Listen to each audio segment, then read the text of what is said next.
nyinyi watu wa tariqa mna ile wako wanaosema pale asemwi Mungu.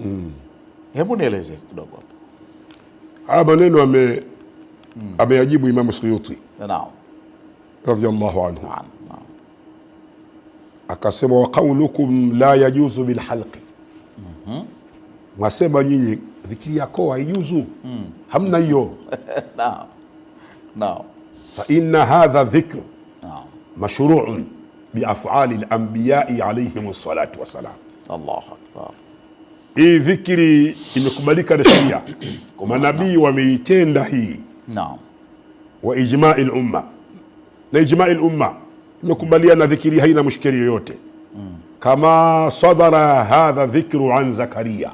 Allah. Katika watu waanzilishi wa dhikri hii akiwa mmoja wapo Nabiullahi Zakaria.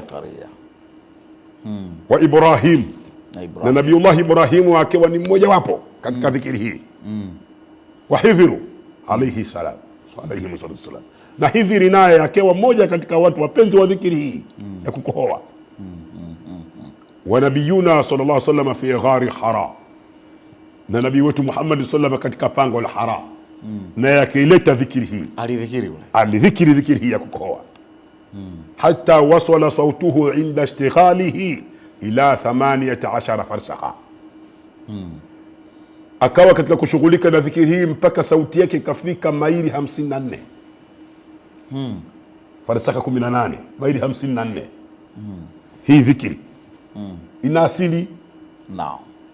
Hii dhikri ina asili. Hii dhikri ya kukohoa. Na kule ambako kule kwamba inapozungumzwa pale ile maana yake ni ismu min asma'illah.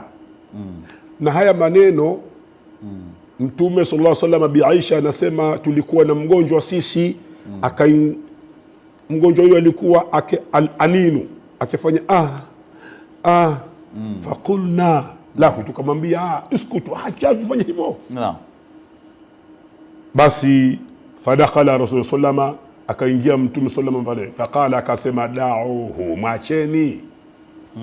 Innahu ya'innu, hiyo mnaiona anafanya hiyo. Fa innal anina ismu min asma'illah. Allahu akbar. Ile jina katika majina ya Allah subhanahu wa ta'ala. Kwa macheni. Allahu akbar. Lakini haitoshi. Mpaka wale chura Mtume sallallahu la taqtulu dhafadi'a, chura msiwaue. Si mnaona wanapiga kelele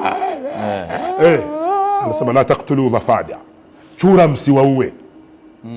Fa inna man akthara min khalqi Allahi dhikra, kwa sababu katika viumbe wa Mwenyezi Mungu wa kumshinda chura katika dhikri hayupo.